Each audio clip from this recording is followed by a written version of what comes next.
बागमती प्रदेश सरकार संस्कृति तथा पर्यटन मन्त्रालय अन्तर्गतको पर्यटन कार्यालय सौराहा चितवनले पर्यटन प्रवर्धनका लागि सिन्धुली कलाघर, हेटौँडा चुर्यामाई मन्दिरमा रहेको दक्षिण एसियाकै पहिलो सुरुङ मार्ग र चितवनको थारू संस्कृति सम्बन्धमा यो वृत्तचित्र तयार गरेको हो।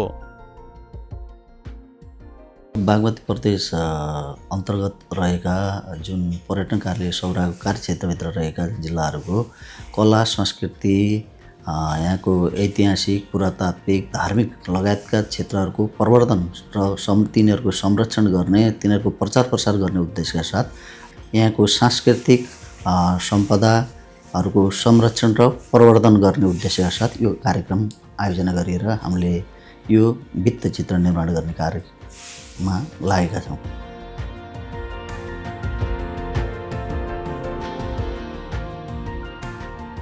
सिन्धुली कलाघर समुद्र सतहदेखि 1667 मिटरको उचाइ, वरिपरि पहाडका टाकुराहरू। ऐतिहासिक सिन्धुली गढीबाट मात्र 6 किलोमिटरको दूरीमा यो हो सिन्धुली कलाघर।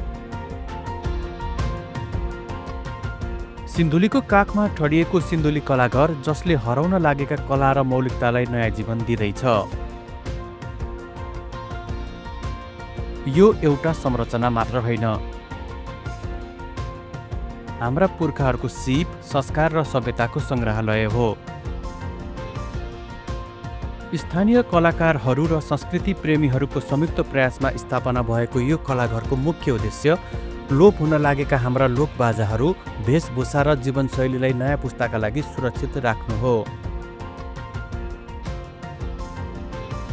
कलाघरले नयाँ पुस्तालाई आफ्नो संस्कृतिसँग जोड्ने पुलको काम गरिरहेको छ।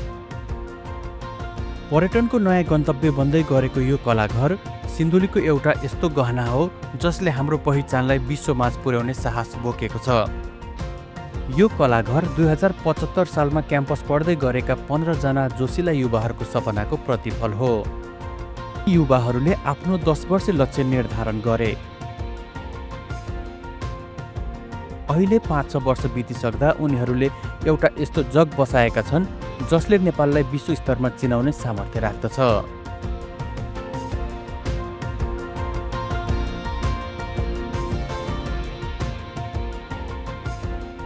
सिन्धुली कलाघरको उद्देश्य केवल संरचना बनाउनु मात्र थिएन। यसको लक्ष्य त नेपाललाई कलाको माध्यमबाट विश्वका सबै देशमा चिनाउनु हो। यसलाई एक विश्व आर्ट हाउसको रूपमा विकास गरी सम्भव भए गिनिज बुक अफ वर्ल्ड रेकर्डमा नाम दर्ता गराउने अठोट युवाहरूको छ।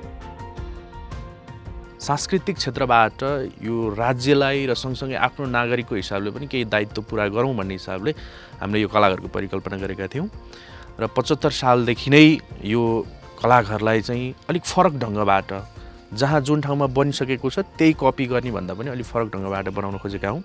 हामीले जम्मा 3टा उद्देश्य राखेका थियौँ। जसरी नेपाल जस्तै विश्वभरिका 195 वटा देशलाई कला मार्फत प्रस्तुत गरेर चाहिँ सकभर सम्भवतः भएसम्म ओल्ड सिन्धुली कलाघरलाई चाहिँ ओल्ड आर्ट हाउसको रूपमा विकास गरेर चाहिँ सकिन्छ भने चाहिँ गिनिज बुकमा पनि नाम लेखाउने भन्ने एक खालको परिकल्पना थियो। र दोस्रो सांस्कृतिक विद्यालय र तेस्रो चाहिँ कलाकारहरूको आश्रमको रूपमा यो 3टा लक्ष्य राखेका छौँ। यो केवल एउटा सङ्ग्रहालय मात्र होइन, यो एक सांस्कृतिक विद्यालय हो जहाँ नयाँ पुस्ताले आफ्नो इतिहास चिन्ने र बुझ्ने अवसर पाउँछन्। कलाघरभित्र छिर्दा तपाईँले सिङ्गो नेपालको भ्रमण गरेको महसुस गर्नुहुनेछ। यहाँ मिनी नेपाल निर्माण गरिएको छ। पशुपतिनाथको मन्दिर, लुम्बिनीको शान्ति र जनकपुर धामको गरिमालाई कलाको माध्यमबाट जीवन्त उतारिएको छ। नेपालभित्रको सानो नमुना नेपाल बनाएको छौँ जहाँ चाहिँ सबै नेपाललाई चाहिँ कला र सृजना मार्फत चाहिँ रिप्रेजेन्टेसन गरेका छौँ। यहीँ पशुपति छ जुन नेपाललाई प्रतिनिधित्व गर्ने कुराहरू, यहीँ जनकपुर धाम छ, यहीँ लुम्बिनी छ, धेरै कुराहरू चाहिँ बन्दैछ। र त्यो सँगसँगै चाहिँ हामीले अब केही समय पछाडि, अबको यो केही समयमा नै प्रत्यक्ष रूपमा आएर यहाँ 10 वटाभन्दा पनि बढी जात जातिको चाहिँ लाइभ कल्चर हेर्न पाउने, हरेक दर्शकले आएर एउटा निश्चित समय तोकिएर त्यो खालको पनि हामी व्यवस्था चाहिँ गर्दैछौँ। नेपाली कल्चरहरू हेर्ने र सँगसँगै कला मार्फत पनि प्रेजेन्टेसन गर्न सकिँदो रहेछ, चित्र मार्फत, काष्ठकला मार्फत, मूर्तिकला मार्फत, र एउटा कलाको भण्डार पनि हो सिन्धुली कलाघर भनेर चाहिँ चिनाउन खोजेको खास। यहाँ सङ्ग्रहित सामग्रीहरू रातारात जम्मा पारिएका होइनन्। यी सामग्रीहरू सङ्कलन गर्न टोलीले विगत 15 वर्षदेखि सङ्घर्ष गरेको छ। सडक नाटक देखाउँदै मेला महोत्सवमा गाउँ गाउँ पुग्दा उनीहरूले पुराना सामग्रीहरू खरिद गरे वा कसैले श्रद्धाले दान गरेका हुन्। 2072 सालको भूकम्पपछि धेरै ऐतिहासिक र सांस्कृतिक सामग्रीहरू भग्नावशेषमा हराए। तिनै लोप हुन लागेका सामग्रीलाई जोगाएर नयाँ पुस्तालाई शिक्षा दिनु यस कलाघरको मुख्य धर्म बनेको छ। यो एक पूर्ण रूपमा गैर नाफामूलक संस्था हो। यहाँका युवाहरूले आफ्नो कलाकारिता र सडक नाटकबाट कमाएको एक रुपैयाँ यसैमा खर्च गरेका छन्। हालैका दिनमा प्रदेश र स्थानीय सरकारले पनि यसको महत्त्व बुझ्न थालेपछि सहयोग पनि उपलब्ध गराउन थालेका छन्। स्थापनाको छोटो समयमै 50,000 भन्दा बढी दर्शकले यसको अवलोकन गरिसकेका छन्।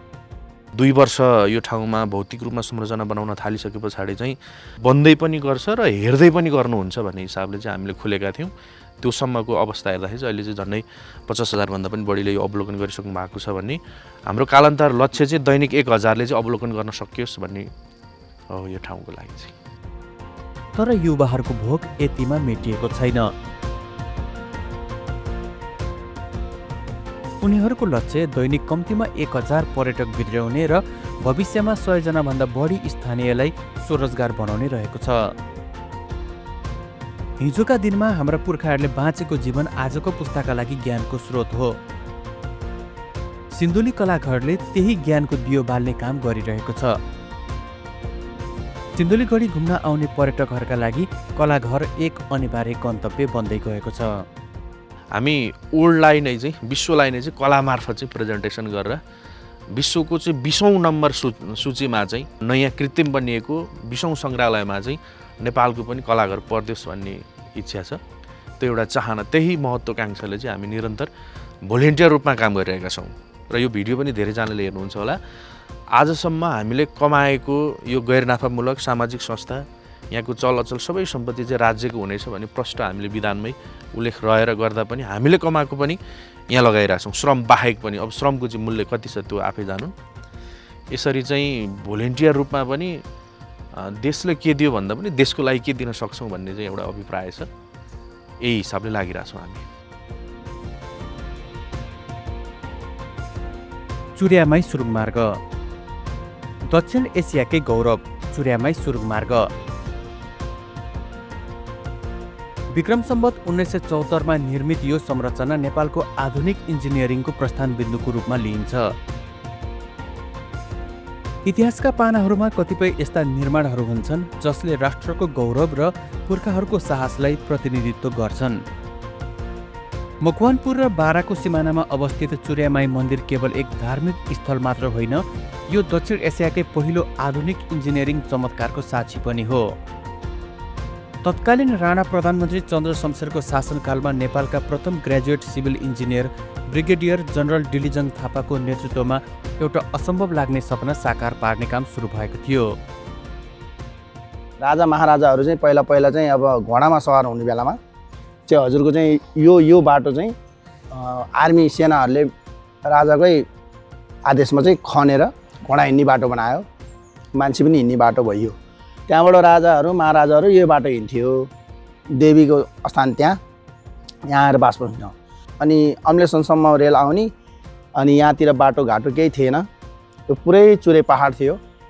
ब्रिगेड जनरल साहब हुनुहुन्थ्यो पहिलाको, उहाँ चाहिँ अब चाहिँ नि पहिलाको चाहिँ अब इन्जिनियर साहब, उहाँकै उसबाट चाहिँ सेनाहरू खटाइएर कुनै मिसिनहरू यताउतिले होइन कि औजार मान्छेले कुटो कोदालो हथौडी हम्बर बेल्चा गेल्चा लाएर बनाएको सुरुङ यो। सुरुङ खन्ने क्रममा धेरै मानिस बिरामी परे, कतिले ज्यान गुमाए। किंवदन्ती अनुसार चुर्यामाई माताले ती सबै अवरोधहरू हटाएकी थिइन्।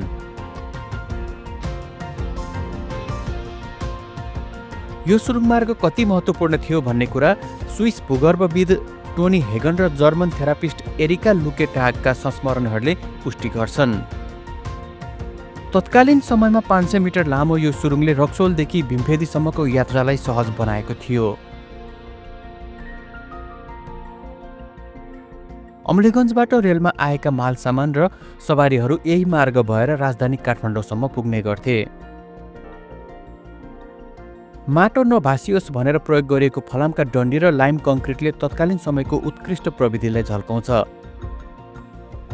तर महेन्द्र राजमार्गको निर्माणसँगै यसको आधा भाग काटियो र यो ऐतिहासिक सम्पदा ओझेलमा पर्न पुग्यो। यहाँबाट भीमफेदी गएर खोला बगरै बगर भीमफेदी सदरमुकाम गएपछि सुरुङबाट त्यो सानो गाडीहरू अनि राजाले चढ्नको लागि भीमफेदीबाट गाडी बोकेर काठमाडौँ लगेर अनि त्यहाँ राजा महाराजाले गाडी चढ्थे अरे।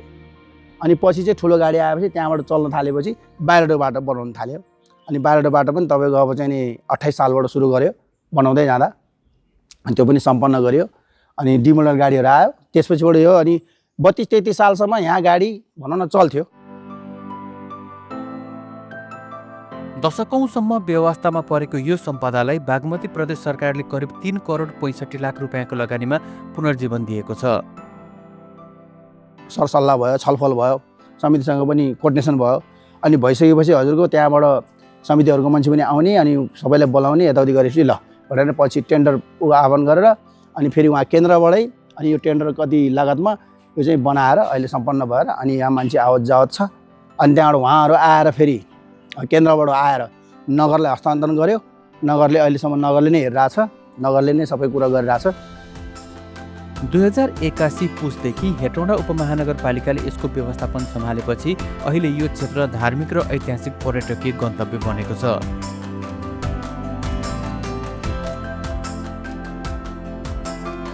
अहिले 225 मिटर लामो यो सुरुङ मार्ग अवलोकनका लागि नेपालीका लागि 50 रुपैयाँ र विदेशीका लागि 100 रुपैयाँ शुल्क तोकिएको छ। ज्येष्ठ नागरिक, अपाङ्गता भएका व्यक्ति र 5 वर्ष मुनिका बालबालिकालाई निशुल्क प्रवेशको व्यवस्थाले समावेशी पर्यटनलाई प्रोत्साहन गरेको छ। चुर्यामाई सुरुङ मार्ग केवल एउटा बाटो मात्र होइन, यो नेपालको आधुनिकताको पहिलो पाइला हो।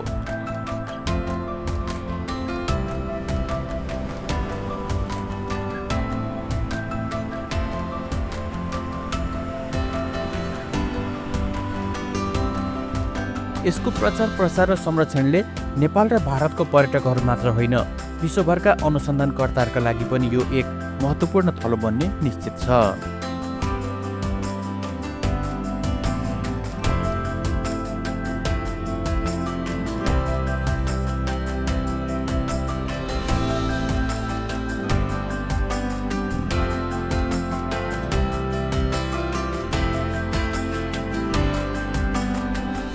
थारू कला र संस्कृति।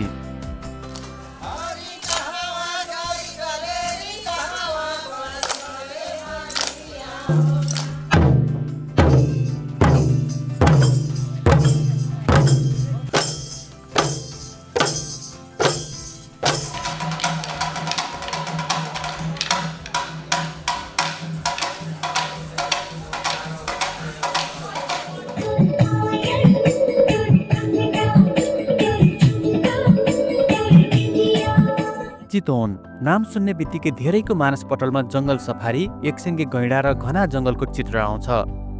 तर सौराहा, मेघौली र माडीको पहिचान केवल निकुञ्जमा मात्र सीमित छैन। यहाँको माटोमा प्राचीन र विशिष्ट पहिचान बोकेको थारू संस्कृति र सभ्यता हुर्किएको छ। पहिला हामी चाहिँ यो कला संस्कृति पहिला चाहिँ हामी चाडबाड आउनु पर्थ्यो यो कला देखाउनलाई अथवा संस्कृति देखाउनलाई। अहिले हामी यो होमस्टे गर्दै जाँदाखेरि अब तपाईँको कहिले त हामी त दिनहुँ देखाउनु पर्ने हुन्छ, पाहुनालाई पस्किनु पर्ने हुन्छ। त्यसले गर्दाखेरि यो चाहिँ जोगिराखेको छ, यसलाई संरक्षण भइराखेको छ जस्तो। तर पनि अब अझै पनि हामी यसमा लागि परेको छौँ, यसलाई सकभर हामी चाहिँ लोप हुन दिँदैनौँ। नेपालको कुल जनसङ्ख्याको करिब 6.2% हिस्सा ओगटेका थारू समुदाय प्रकृतिका पुजारी हुन्। तर आधुनिकताको तीव्र लहरले यो प्राचीन विरासतहरूलाई केही समय ओझेलमा पारिदियो। माटोले लिपिएका घरहरूको ठाउँ कङ्क्रिटले लिन थाल्यो र परम्परागत सामग्रीहरू सङ्ग्रहालयमा मात्र देखिन थाले।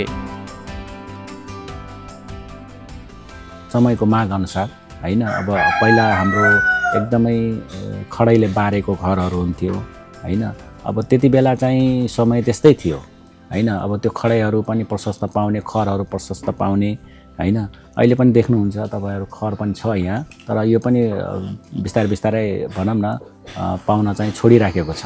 त्यसले गर्दाखेरि अब यसमा हामीले पनि अलि उन लाग्छ कि अब यो नपाउँदाखेरि हामी चाहिँ यो कसरी यसलाई चाहिँ अब हामी चाहिँ भनौँ न आफ्नो खेतबारीमा अथवा कुनै जङ्गलको छेउछाउमा यो काँसहरू पाइन्छ कि भनेर भनौँ न त्यो पाउने बित्तिकै हामी अब त्यसलाई चाहिँ कलेक्सन गरेर घरहरूमाथि राख्ने, नमुनाको लागि भए पनि त्यो राख्नुपर्छ भन्ने हामी सोचमा छौँ। र त्यो खडैले बारेको र खरले छाएको घरहरूमा चाहिँ छुट्टै आनन्द आउँछ पाहुनाहरूलाई। जस्तो अब अहिले भित्ता चाहिँ माटोले लिपेको छ, यो नेचुरली एउटा माटोको भित्तामा सुत्न पाउँदाखेरि पाहुनालाई छुट्टै आनन्द आउँदो रहेछ। थारू गाउँमा ढिकी कुटिरहेको, तरुनीहरूले जाँतो पिनिरहेको, तपाईँको थारू गाउँमा भित्र चुलोमा खाना पकाइरहेको त्योहरू मजाले देख्न पाइन्छ। अनि यहाँ चाहिँ अर्को कुरा चाहिँ हो नि, हजुरको थारूको ड्रेस लगाएर हजुरले सानो बच्चाले पनि लगाउन मिल्यो, ठुलो मान्छेले पनि मिल्यो, लेडिजले पनि मिल्यो, जेन्ट्सले पनि मिल्यो। थारूको पहिरन लगाएर मजाले फोटो खिच्न मिल्यो। त्यस पहिरनबाट ढिकी कुटेको हेर्न पनि पाइयो, आफूले कुट्न नै पाइयो, जातो पिन्न नै पाइयो, त्यो मजाले हेर्न पाइन्छ। तर चितवनका थारूहरूले यो चुनौतीलाई एउटा अवसरमा बदले।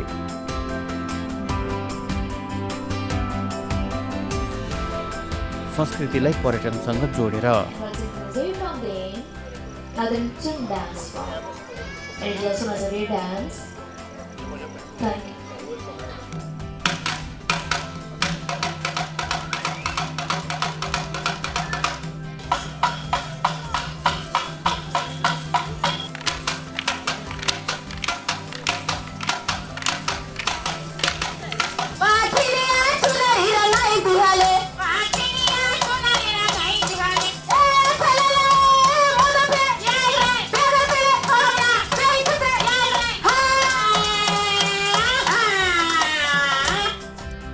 सौराहामा अहिले करोडौँको लगानीमा हमार थारू गाउँ जस्ता पाहुना घरहरू स्थापना भएका छन्। यहाँ पर्यटकहरू केवल बास बस्न मात्र आउँदैनन्, उनीहरू त थारू जीवनशैलीको अनुभव लिन आउँछन्।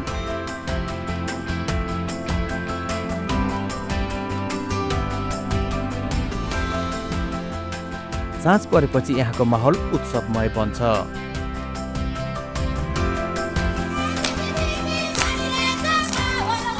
जितियाको झम्टा होस् वा साहसिक प्रतीक लाठी नृत्य, आगोको डम्फु नाच होस् वा दुःख भुलाउने झुम्रा, थालु कलाकारहरूको खुट्टाको तालमा स्वदेशी तथा विदेशी पर्यटकहरू झुम्ने गर्छन्।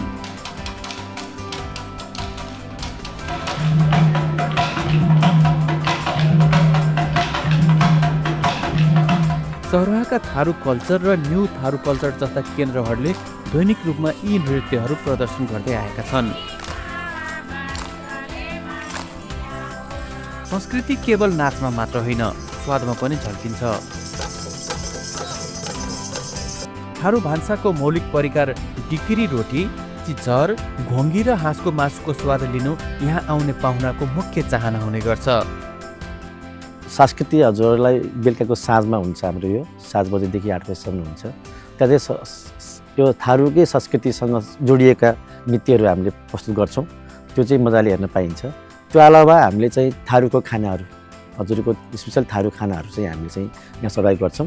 हजुर जस्तै चिच्चर, हजुरको अनदीको चामलबाट बनेको चिच्चर हुन्छ, चामलबाट बनेको रोटी ढिक्री रोटी हुन्छ, घुङ्गी हुन्छ, हजुरको चोखा हुन्छ, हजुरको त्यो नुन मर्चा भन्छ, थारूले खाने नुन मर्चा हुन्छ, र हजुर हाँसको मासु, लोकल कुखुरा, हजुरको माछाहरू, त्यही प्रकारहरू हामीले चाहिँ थारू डिसमा पस्किन्छौँ। यसले स्थानीय उत्पादनको माग बढाएको छ र महिलाहरूका लागि आम्दानीको बाटो खोलेको छ। त्यस्तै डल्ली र ढकिया जस्ता हस्तकलाका सामग्रीहरू पर्यटकका लागि उत्कृष्ट उपहार बनेका छन्।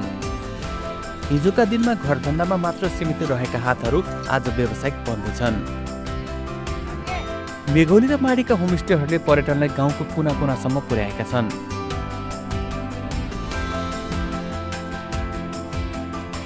आफ्नै घरमा पाहुना राख्ने, आफ्नै उत्पादन खुवाउने र आफ्नै संस्कृति देखाउने यो अभ्यासले स्थानीयको आत्मसम्मान र आम्दानी दुवै बढाएको छ।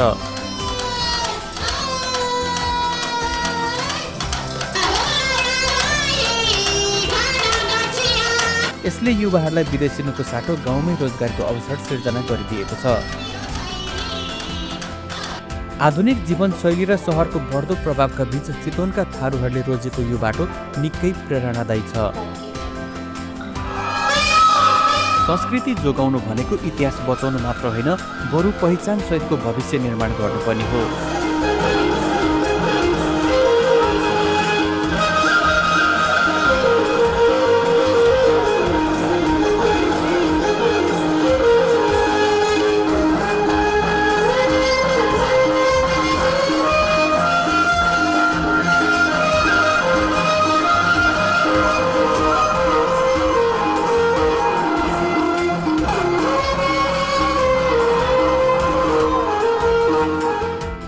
आज सौराह, मेघोली र माडीमा भइरहेका यी प्रयासहरूले थारू भाषा र सभ्यताको उज्यालो भविष्यको सङ्केत गर्छन्।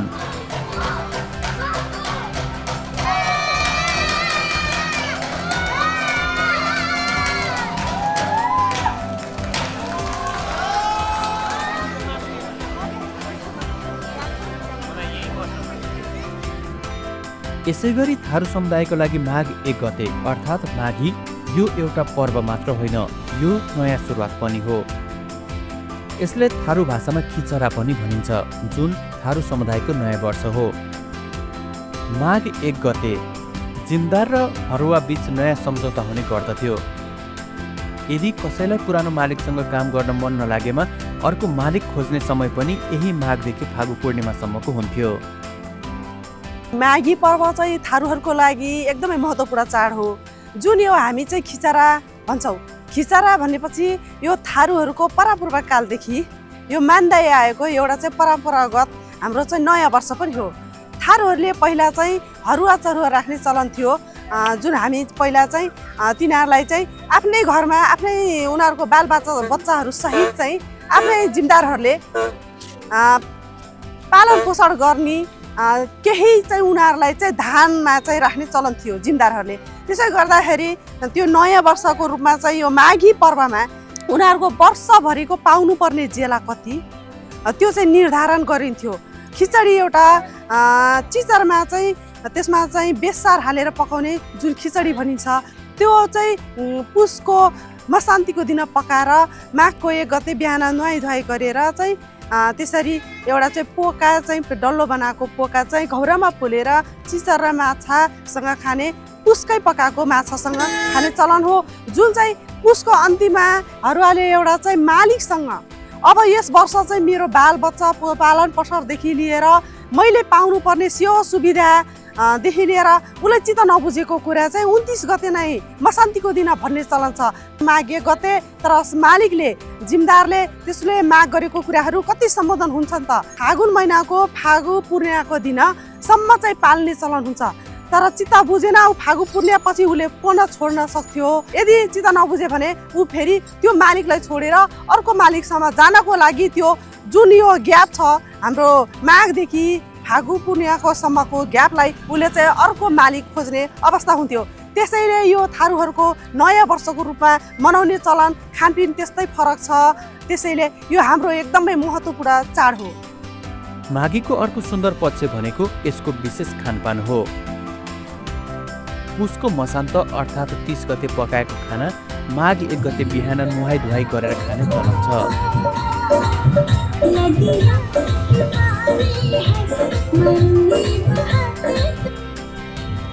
समयको परिवर्तनसँगै थारू संस्कृतिमा पनि केही चुनौतीहरू थपिएका छन्।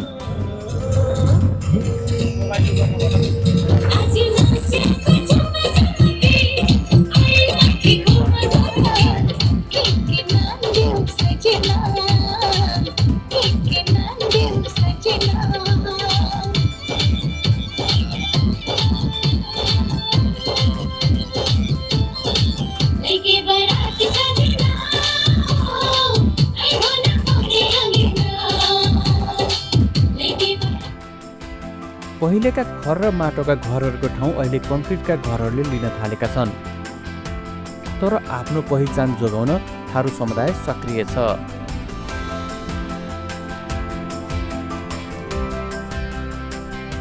अहिले होमस्टेहरूले पनि थारू संस्कृतिको झल्को दिने घर र खानाका माध्यमबाट यो मौलिकतालाई जीवित राख्न मद्दत गरिरहेका छन्।